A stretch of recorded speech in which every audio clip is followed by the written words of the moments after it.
Well, come on in, sit down, and listen to the preacher. Let him tell us about how Jesus washed our sins away.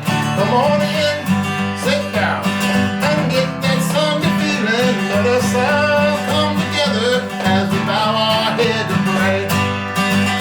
Come and hear about the man who walked upon the water. Come and hear about the man who died for you and me.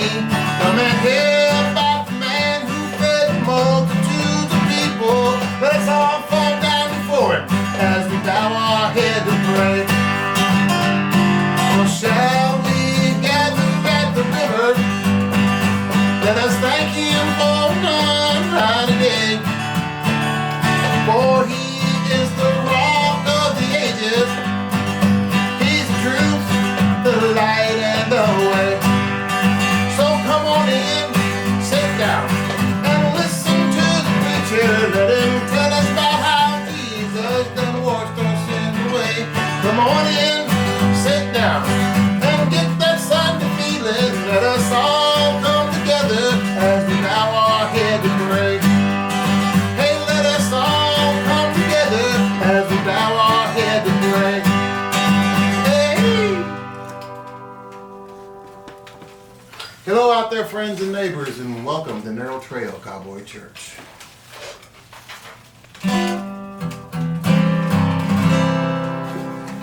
Oh, beautiful, for spacious skies, for amber waves of grain, for purple mountain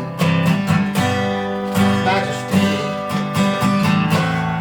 above the fruited plain. America, oh America, God shed his grace on thee and crowned thy good with brotherhood from sea to shining sea. Oh, beautiful, for heroes prove in liberating strife, who more than self their country love, and mercy more than life. America, oh America, may God thy glorify, and all success through nobleness and every gain divine. Oh, beautiful, for patriot's dream that sees beyond the years. Thine alabaster cities gleam, undimmed by human tears. America, oh America, God shed his grace on thee and crowned thy good with brotherhood from sea to shining sea. Oh, beautiful, for spacious skies, for amber waves of grain, for purple mountain majesty, above the fruited plain. America, America, God shed his grace on thee and crowned thy good with brotherhood from sea to shining sea. America, oh America, God shed his grace on thee and crowned thy good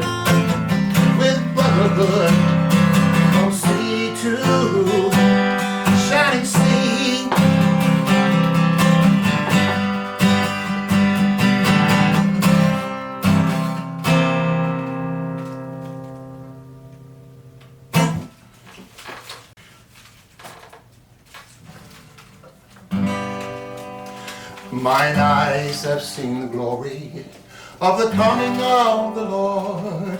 He is trampling out the vintage where the grapes of wrath are stored.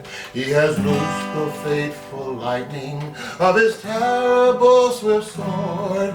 His truth is marching on. Glory, glory, hallelujah. Glory, glory, hallelujah.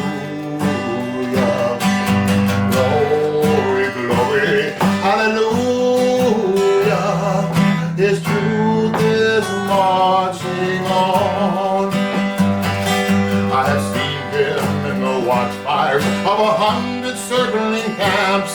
They have builded Him an altar in the evening dews and damps. I can read His righteous sentence by the dim and flaring lamps. His day is marching on. Glory, hallelujah. Glory, glory, hallelujah. Glory, glory, hallelujah. His truth is marching on. He has sounded forth the trumpets that shall never sound retreat. He has builded Him an altar just before the judgment seat.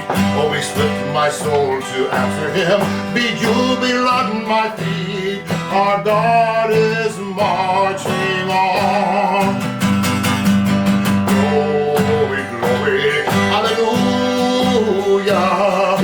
Glory, glory, hallelujah. Glory, glory, hallelujah. His day is marching on.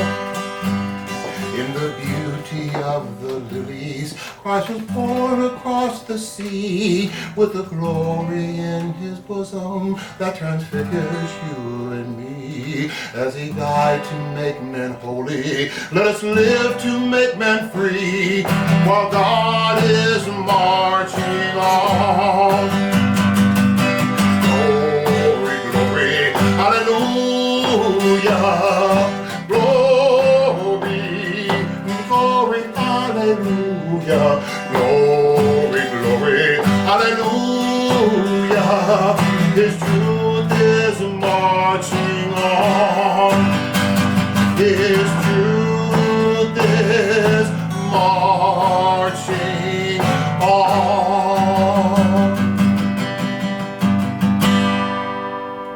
Hey! Yeah. Good. Excellent, Russ. Awesome. I got goosebumps. I did too. It was pretty. Good morning and welcome to the Narrow Trail Cowboy Church online service. This is Memorial Day weekend and I almost stepped up here and wished y'all a happy Memorial Day. Then I realized that would maybe be an inappropriate greeting.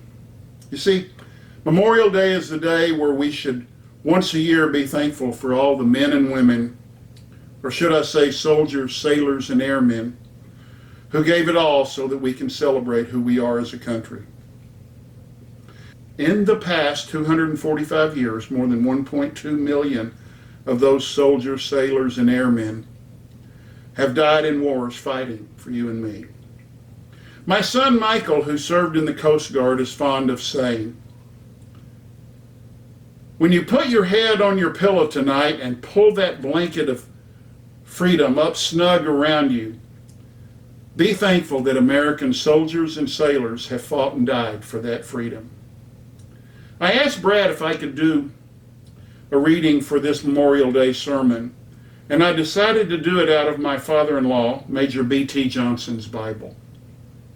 To most folks, he was known as Dr. Johnson, but he proudly served in both World War II and in Vietnam. In Vietnam, he was a flight surgeon and flew many helicopter missions in Vietnam.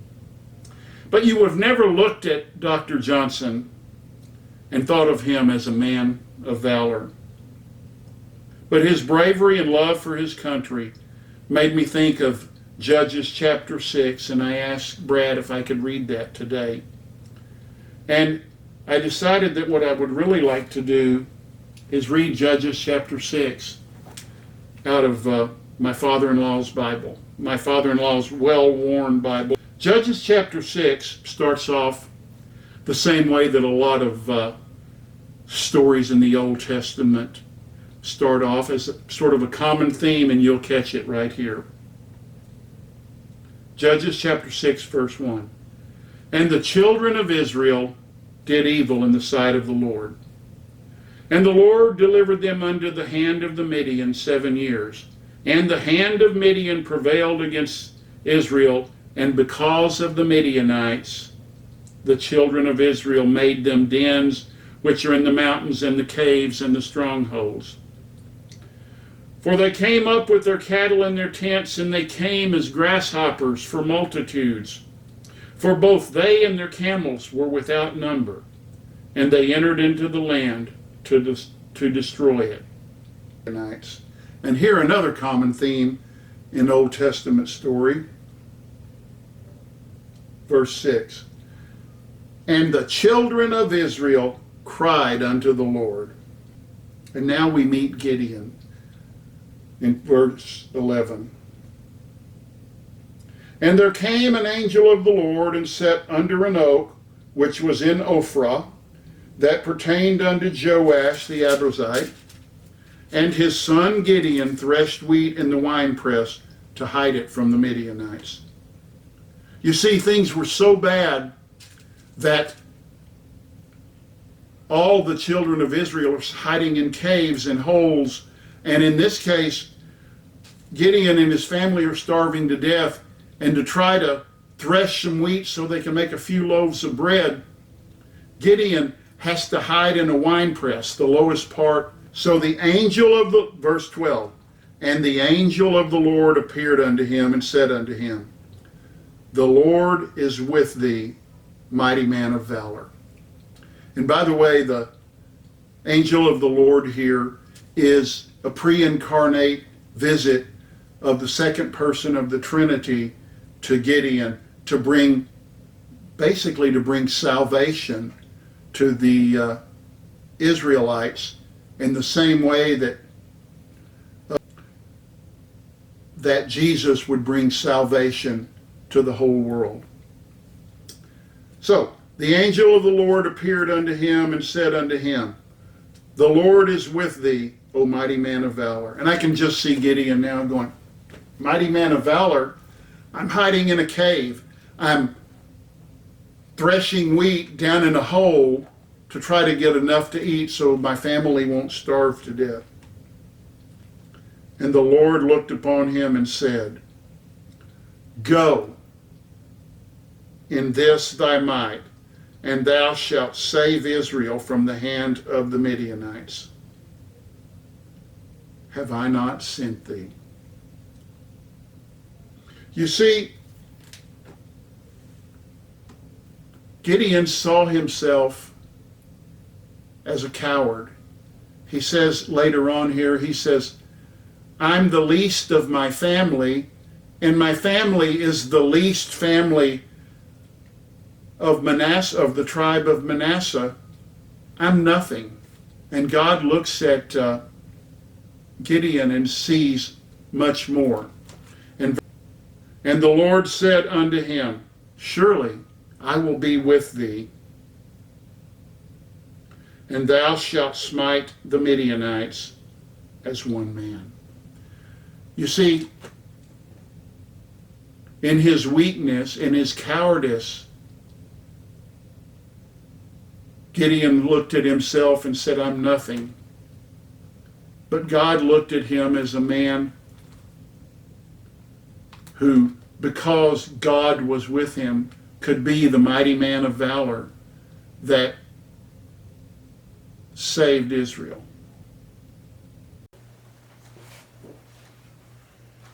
Well, I want to thank David for that introduction. I was with the 101st Airborne Division for 3 years, and from 71 to 74. David was in the Navy, and we were both proud to serve, and if need be, give our lives for this country of ours. You know, when David was talking about his father-in-law and reading from his Bible, I thought it was important to note that there is a chapter in the Bible. He was reading from a Schofield Bible. It doesn't matter if it's King James and, you know, New King James, NIV, it doesn't matter. There is a chapter in the Bible that is a Memorial Day chapter. It's called the Memorial Day chapter of the Bible. And that's Hebrews chapter 11, the Hall of Faith. What the Hall of Faith does is it memorializes the people who did great things for God. I don't know if I did a whole lot of great things for my country. I missed the Vietnam War. They lost all my records, and even though I was supposed to go there, they lost my records and couldn't figure out who I was, and so I ended up staying stateside. But in Hebrews chapter 11, God lists a bunch of people who he memorializes because of what they did for good and for God. David talked about one of them. He read from Judges chapter 6 and Gideon. Now here's Gideon hiding like all the other Israelites from the Midianites because they were fearful, and the angel of the Lord, who is Christ, shows up and says, listen, I want to use you. And Gideon turns around and says, me? He says, yeah, you, mighty man of valor. He said, you just found me hiding. I'm no mighty man of valor. Valor, he said, you will be when I get done using you. So now, Gideon had a decision to make, and this is where this message comes into play. Would Gideon give God his weaknesses and let God use him? Do you know how many Christians refuse to give God their weaknesses? Refuse to give God their fears and doubts? And God never gets a chance to use them. It's unbelievable how easy it is to get into the Hall of Faith. Gideon got into the Hall of Faith. And I want to show you the one act that caused him to get in.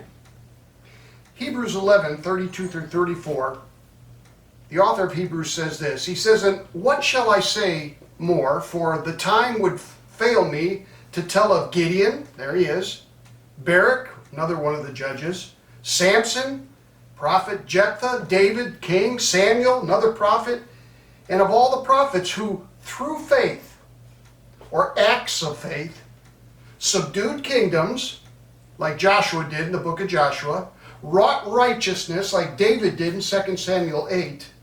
In fact, it says in 2 Samuel 8 and verse 15, it says, and David reigned over all Israel, and David executed judgment and justice unto all his people. He wrought righteousness. Continue with Hebrews 11:32, it says, obtain promises, just like Sarah did in Genesis 18. Before we get back to Gideon, I need to stop here because Sarah and Gideon have something in common.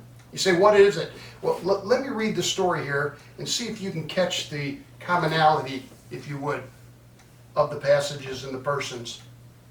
Genesis 18 and verse 1, and the Lord appeared unto Abram in the plains of Mamre. Of course, the Lord there is Christ again.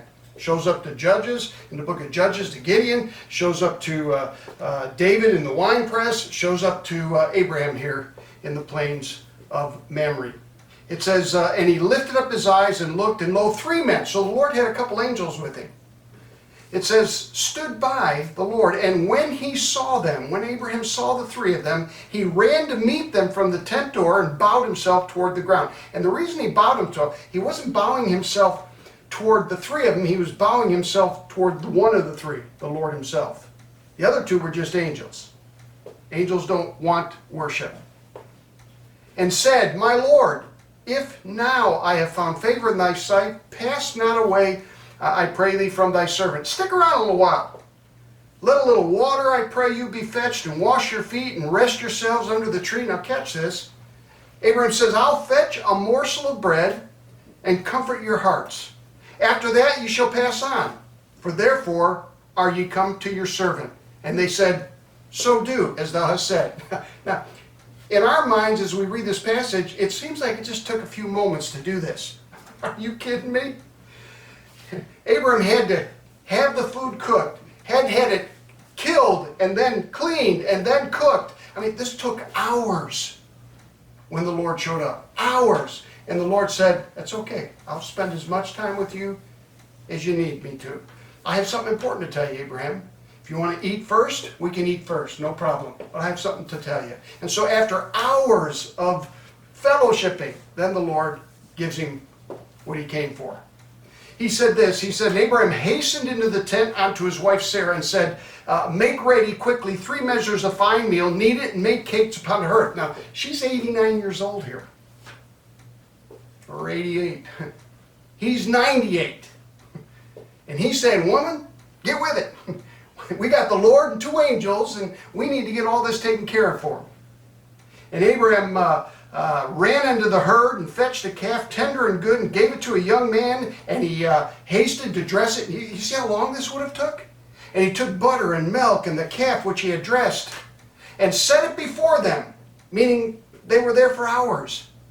And he stood by them under the tree, and they did eat. Not only did it take a long time to prepare this entire thing, but afterwards, they chatted and had more fellowship. But the reason the Lord came is because of this. He said, Abraham, it was a great meal. But I have something to say to you. Where's your wife? Well, you can say it to me. No, this concerns your wife. Well, she's in the tent. And he, the Lord, said, I will certainly return unto thee. He knew she was within earshot. He said to Abraham, I will certainly return unto thee according to the time of life. And lo, Sarah, 88-year-old Sarah, thy wife, shall have a son. And Sarah heard it in the tent door which was behind him. Now Abraham, 98 years old, and Sarah, 88 years old, were well stricken in age, and had ceased to be with Sarah after the manner of women. Now, obviously, she was 88 years old. She's done having children. Bible says, therefore Sarah laughed. Now catch this.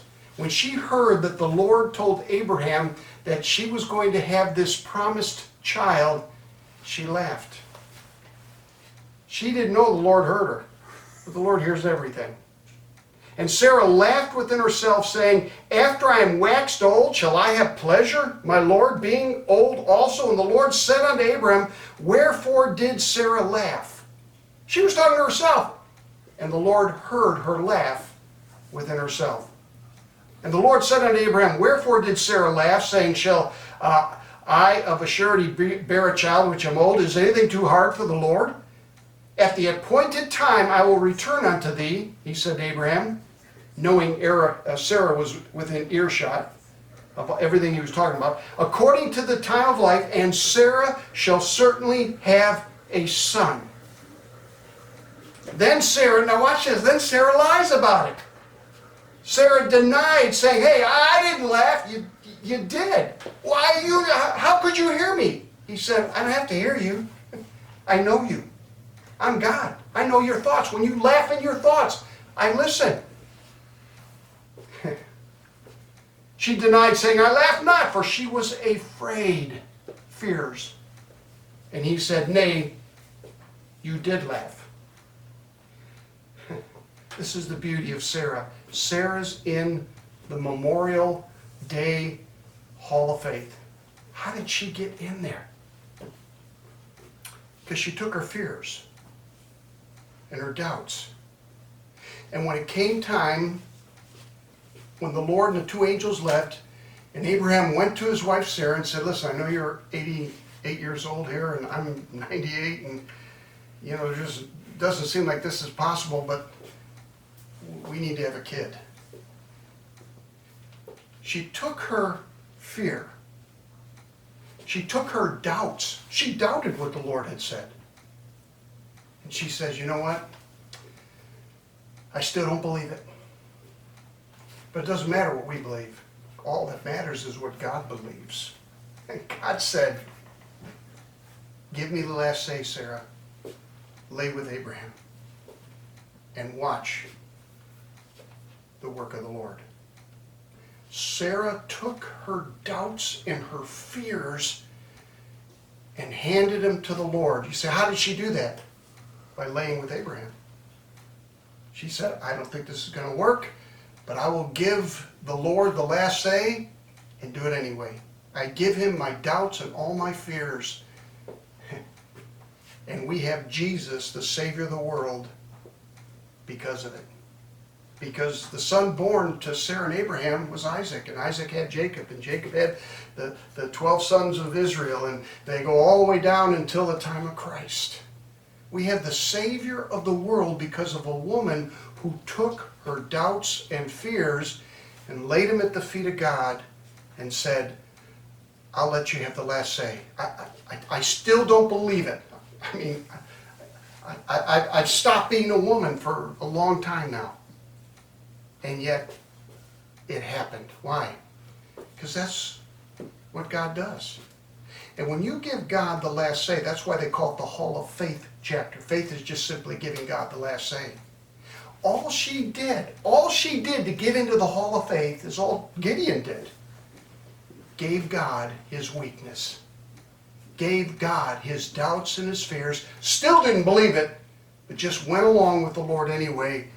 And look how God worked.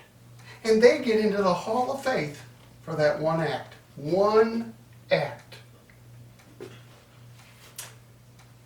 Let me continue. It'll only take a moment here. Hebrews 11, in verse 32, continuing, it says, and stop the mouth of lions. By faith, there's certain people that stop the mouth of lions. Of course, we know we're talking about Daniel. In Daniel chapter 6. Quench the violence of fire like Shadrach, Meshach, and Abednego did in Daniel 3. Escape the edge of the sword. Here it is. Out of weakness were made strong. Talking about Gideon. He said, God, I'm hiding. You called me a mighty man of valor. I was hiding. He said, okay, give me your weakness. Give it to me. And just be what I ask you to be. Just do what I ask you to do. Take my word over how you feel. And Gideon did it. That one act of Gideon that made him this mighty man of valor, got his name into the Hall of Faith, this Memorial Day chapter of the Bible, is all because he was willing to give God these things, just like Sarah. Wish Christians would do that. Gideon's one and only claim to fame was that he, like Sarah, simply gave God his doubts and fears and weaknesses. That one act and one act alone, on Sarah's part and on Gideon's part, got him into the Hall of Faith, the Memorial Day chapter of the Bible. We Christians think it's so hard to get into the Hall of Faith. They must have done great and mighty things. No, Gideon was hiding. Sarah was laughing at the promises of God. But in the end, they took their fears and weaknesses and doubts and they gave them to God and said, okay, I still don't believe it, but I'm going to give it to you and give you the last say and see what happens. Of course, there's a verse in the Bible on that. Oh, taste and see that the Lord is good. Blessed are those that put their trust in him. I'll finish with this. Last Sunday, I was in church. I wasn't at the Narrow Trail Cowboy Church because Love and War patio wasn't open yet. But I did go to another church, and it's a church that I speak at every now and then.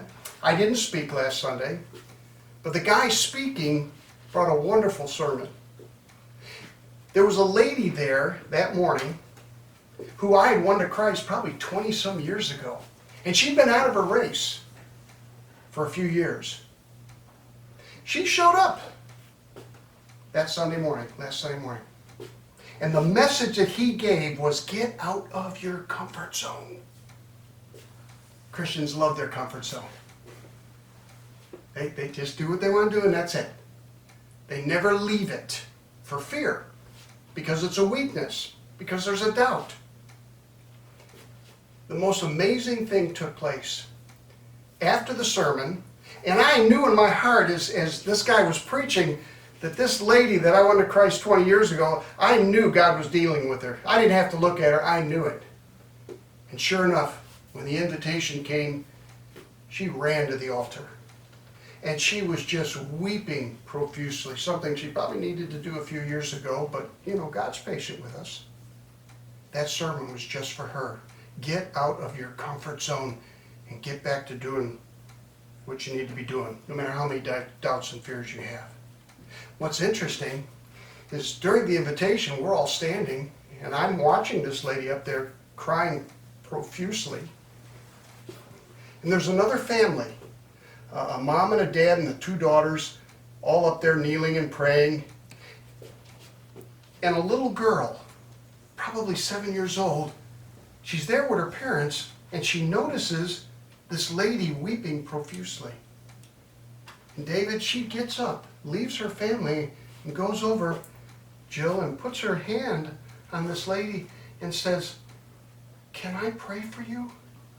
I noticed you're crying." And this lady bawled even more. Now watch. You'll get this. I looked at one of the ladies across the church, another lady I'd won to Christ quite a few years ago, good lady, and I walked over to her. I won't say her name, but I said, "You need to be up there with that lady," because she was good friends with her. And here's what she said. She says, she says, you know I pray for her and you know I love her. And she says, but I'm just, I'm not that kind of person where I get out of my skin like that and go up to the altar and just pray with somebody. I said, "You mean you don't want to leave your comfort zone?" Well, you talk about hitting home. And when I said, you don't want to get out of your comfort zone, just what the preacher was preaching on, we both looked, and that little girl was praying with that lady. Childlike faith. We're so mature, we're so adult that we forget childlike faith.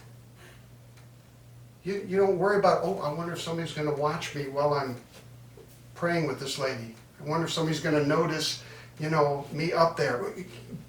Get out of your shell. Get out of your comfort zone. You say, did she ever get up and go? No. And my heart goes out to her because she missed an opportunity. That may have been, I have no idea, because that was a miraculous thing for that little girl. That was the illustration of the morning. That little girl took the place of this woman that should have been up there.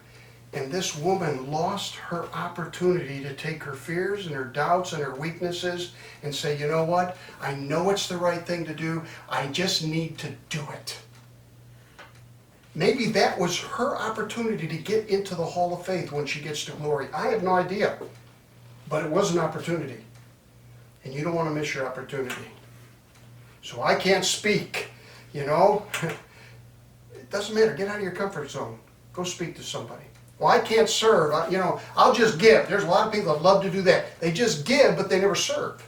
Well, that's how I serve, by giving. Well, that's good, but there's more to serving than just giving. There's also getting out of your comfort zone. What a great message. What a great illustration with that little girl. Had everybody in tears. And this lady had her in tears for an hour after that. But the real opportunity was missed by this older lady who could have given God her fears and her doubts and her weaknesses like Gideon and Sarah did and said, I'll do what I need to do.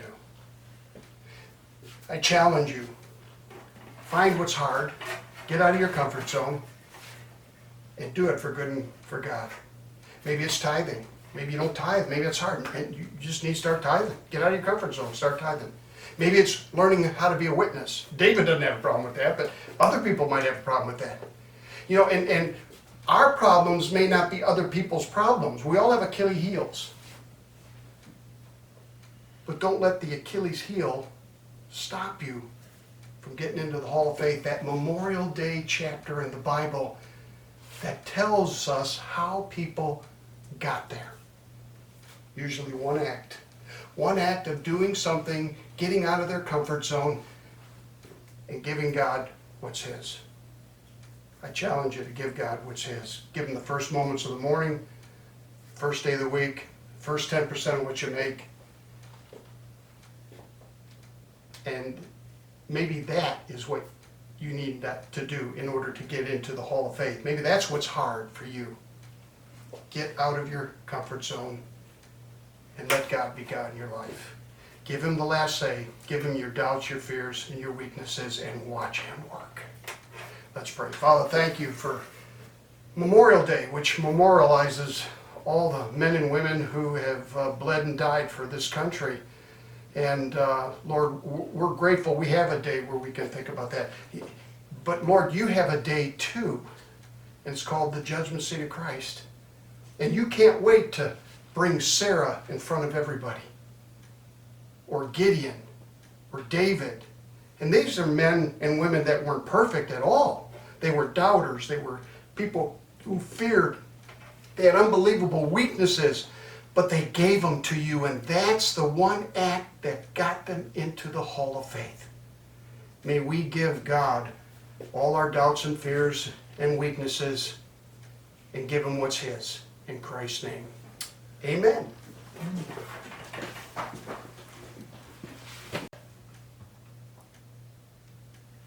All right, thank y'all for joining us for our Mother's Day service and music. I'd like to also wish my mom a happy birthday. She'll be 90 years old this coming Sunday, and I'd really like for her to have a wonderful day. So bless you, Mom, and love you. And my sister-in-law Judy up in St. Louis, don't know how old she's going to be. If I did, I wouldn't tell, because she probably wouldn't want me to do that. But happy birthday to my sister Judy and to my sister Mom. Love y'all. Happy trails to you. It's great to say hello. Hello. And to share with you the trail we've come to know. It started on the day that we met Jesus. He came into our hearts and now He's freed us for a life that's true. Happy trails to you. Happy trails to you. Until we meet again. Happy trails to you. Keep smiling until then. Who cares about the clouds when we're together? Just sing a song and put on sunny weather. Happy trails to you. Happy trails to you.